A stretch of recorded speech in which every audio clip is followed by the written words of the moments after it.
Ini dia cara ningkatin level bisnis kalian tanpa perlu kerja keras. Nah, emangnya bisa ya naik level tanpa kerja keras? Gini, gue tahu pasti banyak di antara kalian yang mikir, lu tuh kalau misalnya mau sukses, lu mau kaya, lu mau naik level, lu harus kerja keras. Bener nggak? Tapi kalau gue perhatiin, karena nggak gitu juga loh guys. Karena gini, kalau lu ngomong kerja keras, banyak profesi yang kerjanya keras banget. Apakah dia sukses? Enggak. Apakah dia kaya? Enggak juga. Kok bisa? Ya karena memang jawabannya memang bukan butuh kerja keras doang. Gitu. Tapi yang benar adalah lu butuh bisa melakukan satu keputusan yang tepat. Yang itu bisa jadi game changing dan ngerubah level dari bisnis lu. Gitu. Nah, gimana cara bikin seperti itu? Gimana caranya naikin level lu tanpa kerja keras? Nah, gue mau bahas detail. Tapi sebelumnya, ini gue mau kasih lu data. Gitu ya. Dari channel gue ternyata cuma 10% returning viewers yang bener-bener subscribe. Padahal ibaratnya kalau dari returning viewers berarti kan udah nonton berkali-kali ya. Logikanya gitu kan. Berarti kan dapat insight, bener nggak? Dapat manfaat. Jadi kalau tapi kagak subscribe. Jadi gue kayak ngerasa gila nih orang-orang kagak tahu diri banget, dan gue yakin itu bukan lu. Bener nggak? Gue yakin itu bukan lu mungkin cuma lupa aja. Jadi bantu gue dengan klik subscribe di sini supaya data ini nanti berubah. Memang sih kalau ditanya buat lu untungnya apa? Satu, buat lu untungnya adalah lu bisa dapat update terus berbagai hal tentang ilmu bisnis yang bisa bikin bisnis lu lebih naik gitu kan. Dan buat gua ya gua jadi lebih niat buat kerjain, karena kalau gua nggak ada juga gua nggak akan bikin lagi tuh, yang artinya lu juga kehabisan stok konten penting, bener nggak ya. Jadi please bantu gua dengan subscribe dan klik lonceng notifikasinya ya. Oke, nah terus balik nih, gimana caranya bikin naikin level tanpa lu harus terlalu kerja keras. Yang pertama adalah lu perlu sadar, kalau gue perhatiin ya dari pengalaman bisnis gue selama ini, kadang kita tuh cuma fokus kayak di kerja, tapi lu lupa sama hal-hal penting yang basic. Ini gue mau tanya sama lu, kalau lu lihat ya big boss gitu ya, yang benar-benar bisnisnya gede banget gitu kan, yang udah gede banget, para CEO yang besar-besar, kira-kira kalau dia naik mobil, kebanyakan dia duduk di belakang apa dia nyetir? Nah, biasanya nggak usah di film-film, di mana-mana pun banyaknya dia pakai supir. Bener nggak? Kenapa sih pertanyaannya dia kagak nyetir? Kenapa bukan dia yang menjalankan semuanya? Karena fun fact-nya adalah big boss, para direktur, para CEO itu waktunya satu mahal, kedua kalau waktu mahal kan nggak mungkin dipakai buat nyetir ya, macet-macetan lagi di Jakarta gitu, bener nggak? Ya nggak. Yang kedua, mereka itu dibayar bukan karena mereka kerja kerasnya.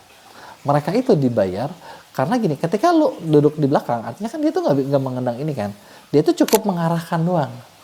Jadinya sebenarnya kalau misalnya insight yang lu bisa ambil adalah, kalau lu bisnis lu mau besar, sama lu tuh bukan cuma harus kerja keras. Gue tau ketika ngomong, tapi kok gue kan sampai sekarang gue masih CEO-nya adalah chief everything officer gitu kan, semuanya sama lu. Iya, oke. Semuanya sama lu harus kerja keras. Pertanyaan gue, lu mau jadi chief everything officer berapa lama? Selamanya? Enggak kan? Nggak mampu kan? Lu mau jadi di belakang kan? Bener nggak? Nah, makanya gue kasih tau dari sekarang nih. Yang penting itu kadang tuh bukan berarti kayak lu tuh harus ngerjain semuanya sendiri. Enggak. Gitu. Hal-hal penting tuh kadang adalah ketika lu bisa memilih keputusan yang tepat supaya arah perusahaan lu bener gitu. Arah perusahaan lu bisa jalan terus, bisnis tuh bisa naik terus. Gitu kan. Makanya disinilah yang gue bilang, lu harus tahu kapan, maksudnya sebagai lu yang nakodanya, lu tuh harus tahu gimana cara ngambil keputusan sendiri gitu, gimana cara ngambil keputusan yang tepat yang bakal bikin jackpot gitu ya. Contoh nih ya, gue mau ceritain satu pengalaman gue yang bikin buat gue tuh berasa jackpot. Oke. Jadi nah kurang lebih satu setengah tahun yang lalu, ketika gue diundang TikTok di acara, salah satunya itu dia tuh adalah agency partner summit di Singapura, di mana di situ levelnya Asia Tenggara, yang datang adalah direksi dari Asia Tenggara itu dari situ. Oke. Nah, ketika lagi di situ, gue ngobrol dengan beberapa orang gitu kan, dan ternyata untungnya buat gue gitu ya, gue ngobrol sama salah satu orang yang tepat. Jadi dia ini ternyata adalah eksekutif dari salah satu perusahaan Big Six. Big Six itu kalau di agency, kalau di level agency itu ada 6 perusahaan agency terbesar dunia. Jadi levelnya dunia. Nah, ketika ngobrol segala macam, akhirnya berlanjut cukup banyak. Mereka visit ke kantor kita visit ke kantor mereka beberapa kali, kita kerjasama akhirnya dari situ, gitu kan. Ada satu yang kita kerjasamain, dan jujur yang kerjasamain itu salah satu deal yang buat gue bagus banget, karena dari situ gue dapet banyak brand-brand yang ibaratnya kalau gue yang nyamperin itu nggak akan dianggap. Gue yang nyamperin nggak dianggap, karena mereka carinya multinational brand yang di Big Six gitu ya. Dan kita ngerjain di situ bisa dibilang jadi kayak salah satu subkonnya mereka, sub vendornya mereka, dan kita dapetin dari situ tuh untuk di kreator kita itu kita dapetin banyak banget dealing-dealing bagus. Dan salah satu kreator kita pun kemarin bisa dapet top kreator of the year gara-gara kebantu dari dealing-dealingnya mereka. Nah itu menurut gue satu keputusan jackpot. Jadi kalau misalnya gue nggak ngomong sama orang ini, nggak ada. Gue misalnya nggak ngobrol lebih lanjut, bye-bye. Tapi sesimpel gua ngobrol mulai dan ternyata itu hasil gitu loh. Dan sesimpel ketika dia bilang mau nggak kita pengen collaboration seperti ini, itu gua oke, gua nggak aneh, gua nggak rese, gua nggak ini, jalan gitu kan. Kalau gua rese ya udah bye bye. Mungkin ya ibaratnya orang lain tuh yang kebantu sama si Big Six ini gitu ya. Itu adalah pengalaman pribadi gua. Sekarang gimana kalau misalnya kalian jadi seller gitu ya, lu ada 2 seller. Seller 1 dia jual produk biasa tapi jual ke market yang tepat, dan seller 2 dia bikin produk yang bagus banget tapi marketnya salah. Menurut lo yang bakal laku yang mana? Udah pasti seller pertama dong, bener nggak? Karena bukan ngomongin produknya harus bagus gimana, marketnya ada nggak gitu, marketnya tepat nggak gitu kan. Sesimpel kayak tadi gua ngobrol sama tadi, dapat deal, akhirnya kita kebawa naik dari situ. Karena realitanya adalah pada dasarnya kita tuh bukan kurang kerja, tapi dari awal fundamental lu udah salah gitu. Jadi bisnis yang sukses itu bukan bisnis yang bukan harus yang semuanya kerja keras, tapi lu bisa nemuin satu keputusan yang benar-benar tepat gitu. Satu keputusan yang benar-benar boom gitu. Karena kalau misalnya lu satu keputusan yang salah ya lu bakal capek terus. Positioningnya bakal berat terus. Nah maka dari itu kalian perlu bisa gimana caranya mengidentifikasi keputusan mana yang impactnya tuh bakal besar. Karena gini, lu coba bayangin ya, lu jual barang. Oke, lu lagi mau bikin produk baru. Ketika lu mau bikin produk baru, dan biasanya kan pasti kita pakai supplier ya, bener nggak?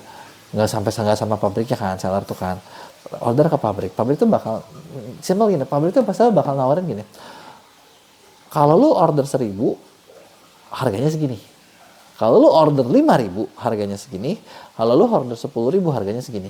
Padahal kalau dihitung-hitung lu order 1.000 juga udah untung, tapi kadang kita pengen order 10.000 supaya harganya jauh lebih murah, supaya untung kita terasanya lebih banyak. Dan yang dilupakan adalah, gue juga pernah ngalamin seperti itu. Udah order di quantity paling banyak, barangnya nggak habis. Itu kan maksud gue keputusan kita dulu yang salah mikir di situ, itu bikin nantinya lo harus kerja keras banyak buat ngabisin barang-barang yang tadi. Padahal mungkin dari sedikit juga udah cukup kok. Gitu, bener nggak? Nah, makanya itu dia keputusan tuh penting gitu kan. Jangan sampai ya lo salah dulu nih, dan lo harus tahu keputusan berimpact besar tuh apa. Kerja sama siapa? Lo mau bikin barang apa, berapa banyak barang yang lo mau produksi, positioning apa yang lo bakal ambil, lo mau jualan ke siapa gitu kan, channel yang lo mau jual tuh mau lewat mana gitu kan. Itu adalah beberapa pertanyaan yang lo, kalau lo benar-benar mungkin kayak, kalau menurut gue ya, lo harus bertapa gitu ya. Lo harus bertapa, lo harus berdoa, karena ya intuisi penting, berbagai hal penting tuh biar lo nggak salah gitu. Dan ketika udah lu mikir, jangan terlalu cepat eksekusi sebelum validasi gitu kan. Jadi validasi itu penting, jangan sampai lu oke, gue gini deh, sambil lu yakin kok, bener kok gitu. Yang gue bilang tadi ya, gue salah stok gara-gara di salah satu bisnis partner gue bilang udah pede kita bisa, terus udah gitu yang bilang pede ngilang, ya kan, bener nggak? Dan jangan juga terlalu lama dalam jualan, karena nanti lu bakal kehilangan momentum. Kalau udah hilang momentum, udah capek banget ya, harus ngulang dari awal gitu kan. Nah, makanya di sini perlu belajar gimana caranya ngebaca peluang dari awal, bahkan sebelum sesuatu itu terjadi. Maksudnya gimana ya? Lu lihat nih, kira-kira peluangnya bakal apa? Contoh, kalau yang suka baca buku, mungkin kalian tahu nama ini, Paul Zimbalist. Dia punya buku namanya The Next Trillionaire, di mana dia ngeramalin, yang buku ini ditulis tahun 2001, bahwa di masa depan industri wellness beauty itu bakal jadi pasar yang gede. Dan itu kebuktian dari mana? Dari 2010 guys. Gelombangnya dari 2010 udah kerasa. Karena itu dirancangnya dari mana gitu. Kalau lo baca The Next Trillionaire, kenapa boomingnya dari 2000 di tahun ini ya, di 20th century, dia bilang 21 century. Karena gini, dia ngelihat ngeramal dari umur satu generasi. Jadi ini adalah barang-barang kebutuhannya generasi baby boomer. Baby boomer itu kan mereka yang dilahirin setelah Perang Dunia II. Berarti tahun 50-an, 60-an gitu kan. Nah, di tahun 2000 sekian mereka udah 40, 45, 45, 50, bener nggak? Udah punya duit nih, ya kan? Generasi mereka nggak ada perang, aman, kemakmuran terjadi. Di sini mereka bukan lagi cuma pengen barangnya ini, mereka pengen kelihatan muda, cantik, makanya industri wellness dimulai dari situ. Dan sampai sekarang. Dan sekarang efeknya bahkan di generasi Gen Z sekalipun yang maksud gue dari baby boomer ke Gen X, ke Gen Y, ke Gen Z. Gen Z sekalipun mereka juga pengen tuh industri itu booming. Dan di Next Trillionaire dia bahas ada 4 cara kan buat gimana lu untungnya jadi distributor, jadi produksi, jadi retailer gitu kan. Sama jadi apa lagi ya, ada 4 ya. Coba kasih tahu gua yang keempat apa? Lo tahu nggak? Atau jangan-jangan yang gua ngomongin lo kagak ngerti lagi. Tapi intinya kayak gitulah ya. Kayak gitu ya. Nah, di situ contoh dengan kayak gitu itu adalah contoh ngeramalin sebelum sesuatu terjadi. Contoh kayak sekarang gini, ngeramalin kalau ditanya tren apa nih nanti yang bakal jadi ini. Nah, itu adalah ngomongin feelingan. Karena lo bisa berdasarkan data, lo feeling lo kira-kira nanti dari sini apa. Contoh kita sekarang tahun 2026. Sekarang lagi ada perang Teluk nih guys. Ya kan, gue nggak tahu nih perang Teluk berapa lama gitu kan. Nah, tapi dari efek ini pasti ada nih. Setelah ini kira-kira apa yang bakal naik, industri apa yang bakal ini, gimana cara-cara kita cari keuntungan dari situ. Nah, dari situlah itu ngomongin keputusan yang tepat. Dan keputusan yang tepat itu bisa bikin bisnis lu naik level tanpa lu harus kerja keras. Setuju nggak lu sama pendapat gue? Coba gue pengen tahu yang setuju, lu tulis kenapa, yang kagak setuju, lu tulis kenapa, ada yang lu malah bingung, lu tulis kenapa, bakal gue jawab di Q&A. Kalau misalnya jualan produk, dan ternyata di produk lo ini, lo ketemu sama Giant. Apa sih Giant tuh ya? Perusahaan raksasa yang udah gede banget gitu. Ada nggak sih cara ngelawannya? Bisa nggak sih lo bertahan? Atau ya udah lo nyerah balik badan? Atau gini, lo udah jualan, barang lo laku, atau ada raksasa masuk? Gimana sih cara bertahan melawan serbuan seller besar ini? Gitu. Gua tahu banyak banget seller-seller kita yang sering ngeluh kalau ketemu seller luar, bener nggak? Seller Cina lah, seller mana lah, terus kayak wah gila nih, kayak kita mati nih UMKM segala macam, nggak bisa ngelawan dan lain sebagainya, gitu kan? Sebenarnya kalau misalnya lo perhatiin, belum tentu loh lawan yang gede itu kita kalah kalau lo ngerti ada beberapa hal ini. Dan di sini gue bakal jelasin gimana caranya beberapa strategi yang mungkin bisa bikin kita cukup bertahan, syukur-syukur menang, syukur-syukur bikin kita jadi seller besar, bener nggak? Nah tapi sebelum gue mulai, gue mau kasih kalian satu data. Nih, dari channel gue, kalau lo perhatiin, gue tiap hari hampir produksi bikin video baru. Gue kasih lo edukasi, gue kasih lo insight, gue kasih lo ceritain dari pengalaman gue, apa yang kita lakuin di MEA dan hasilnya seperti apa. Tapi begitu gue lihat, gila banget ya ternyata. Kenapa sih? Ternyata tingkat subscribe-nya rendah sekali penonton-penonton ini gitu kan. Padahal ilmu yang lo dapat dari sini, kalau lo bandingin di luar, kayaknya belum tentu lo bisa dapetin secara gratis. Jadi please, bantu gue bikin statistik ini lebih baik.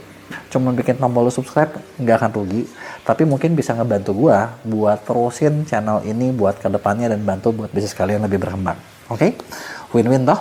Nah, sekarang kita bahas gimana caranya lu ngelawan seller besar. Pertama yang lu perlu sadar adalah ada beberapa alasan di mana seller besar tuh kayak punya banyak advantage daripada kita. Ya kan? Nah, advantage-nya di mana? Karena gini, pertama, biasanya seller besar atau big brand, mereka tuh selalu bisa gini, mereka tuh bisa ngerancang satu target duluan, dan mereka udah budgeting sebelumnya, dan setelah budgeting, mereka berjalan dengan budget itu apapun hasilnya. Lo bayangin, ini satu privilege yang maksudnya apa ya, gua tahu seller kecil tuh nggak punya, ya kan? Kita tuh kayak gimana ya, contoh gini, seller besar udah bikin dari 1 tahun. Oke, gue mau bikin produk ABCDE, budgetnya sekian miliar, jalan dulu aja, mereka bisa keluar duit. Bahkan belum dapat duit, mereka bisa jalan. Bahkan seller yang lebih gila, yang lebih gede, dia bisa jualan 1 tahun, duitnya dia terimanya nanti. Kan berat banget ya guys ya, ngelawan yang kayak begitu. Bener nggak? Ibaratnya cash mereka seperti unlimited. Nah, terus gimana cara kita ngelawannya seperti itu? Nah, pertama, itu budgeting mereka itu merupakan satu keunggulan, tapi merupakan juga satu kelemahan.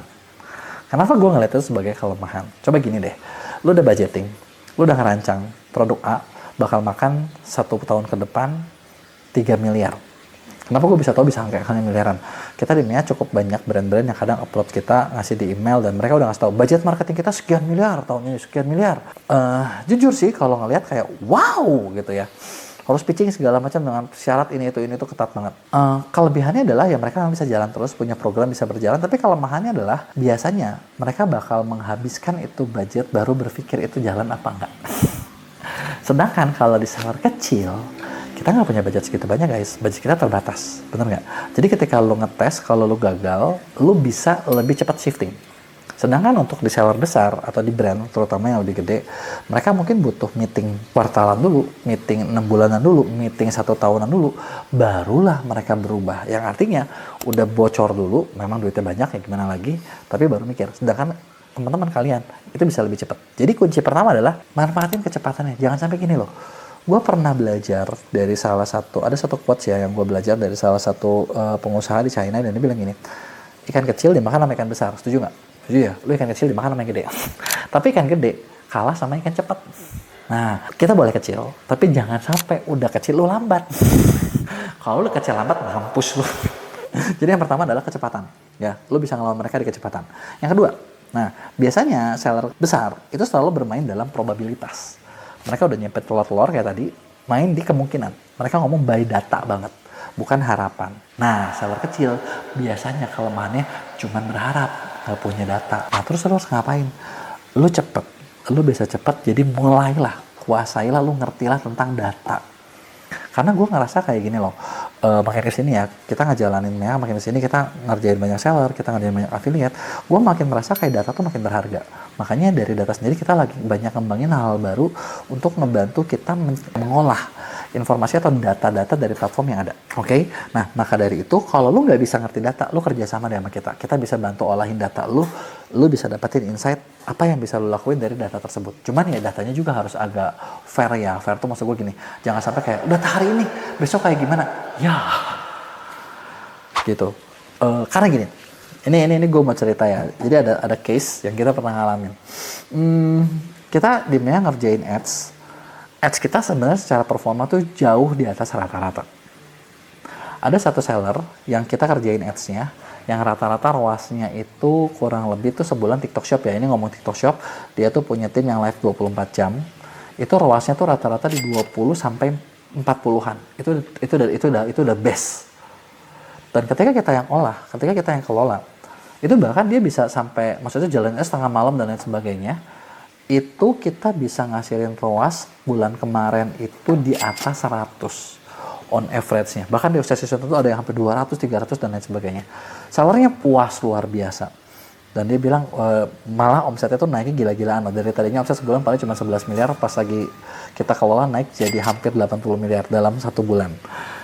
Gila, itu gacor abis. Itu gacor abis gitu ya. Nah, tapi kalau ditanya apakah di MEA semuanya bisa hasil seperform itu, belum tentu juga. Kenapa? Contoh gini, gue bakal bilang fair. Kemarin ada satu seller masuk di kita, yang sebenarnya kalau menurut gue nih seller ini nggak komit.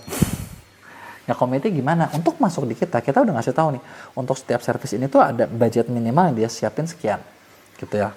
Dan budget yang harusnya dia siapin tuh sebulan tuh 10 juta. Itu tuh budgetnya sebenarnya kecil. Kalau yang tadi seller tadi tuh 70 miliar, kan gue nggak usah sebutin. Sebenarnya dari 70 miliar ya, kan tadi gue udah sebutin ROAS-nya sekian, lu bisa hitung deh budget dia berapa sebulan ya. Cukup gede.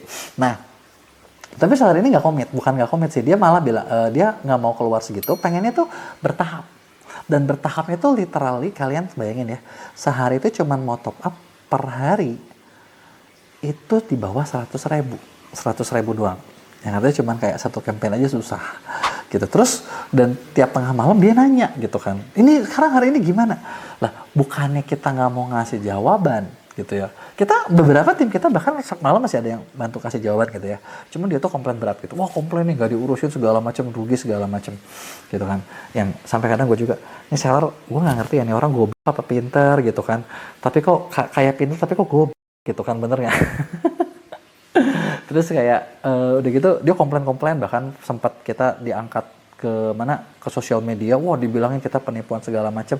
Yang sambil gue tuh berpikir ya, ini kalau gue jahat nih ya, gue serang balik, abis nih orang nih gitu kan. Karena kita punya semua buktinya, kita punya semua datanya. Sampai sekarang kita nggak lakuin karena kita rasa ya udahlah, biarkanlah gitu ya, orang bodoh bakal seperti itu dan dia pun nggak kemana-mana dan terbukti nggak kemana-mana gitu kan. Nah budget segitu, terus kenapa gue bilang budget ini ngaruh gitu kan? Budget ini ngaruh karena gini, lu bayangin ketika kita ngelolain yang budgetnya besar, itu tuh banyak percobaan yang bisa dilakuin. Tapi kalau lu 100 ribu, satu campaign aja di TikTok Shop cuma satu campaign loh guys. Dan apa yang kita bisa lakukan dengan satu campaign ini?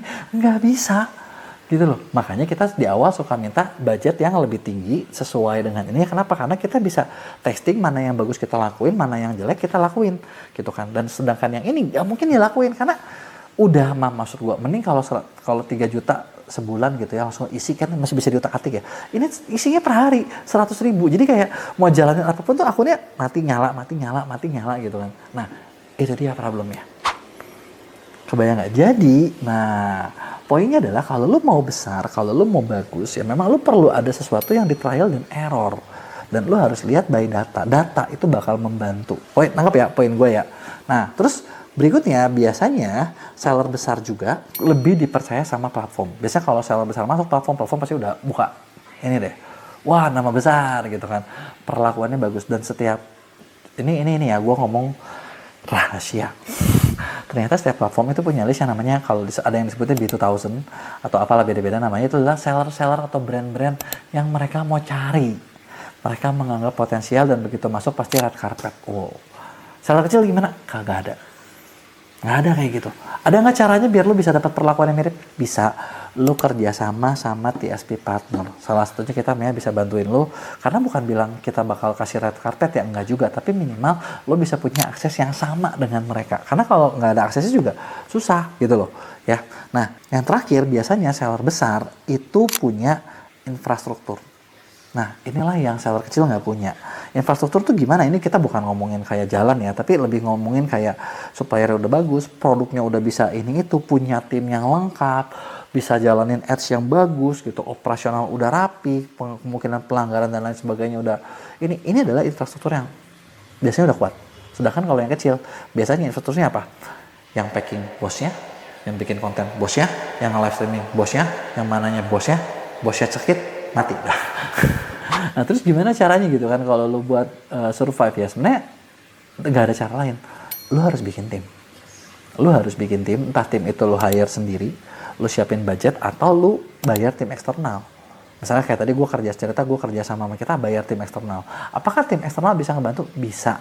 Tapi bisa nggak sampai semaksimal itu ya tergantung lu.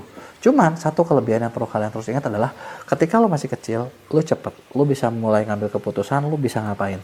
Dan lu bisa pivot benar-benar pindah secepat mungkin. Ketika kelebihan nomor 1 lu ini lu optimalin, lu bisa dapat kesempatan buat ramai duluan, viral duluan. Kalian lihat ya sih waktu awal sosial media, e-commerce buka, brand-brand yang terkenal duluan, yang itu adalah brand-brand lokal yang dimulai dari kecil. Bener nggak? Karena brand besar buat masuk tuh mereka tuh nunggu waktu. Ya kan? Lebih lama kan? Nah, sekarang gimana cara menangnya? Lu lihat. Apa yang belum ada di e-commerce kita? Yang sebenarnya mungkin ada brand besar-besarnya yang mereka belum terjun. Itulah kesempatan buat lu gede. Kalau yang udah ada, ya mungkin lebih susah. Tapi kalau yang belum ada, ini kesempatan tinggal lu mau ngambil apa enggak. Kalau masih ada yang lu nggak ngerti dan lu mau tanyain, tulis di komen, gua bakal jawab di Q&A.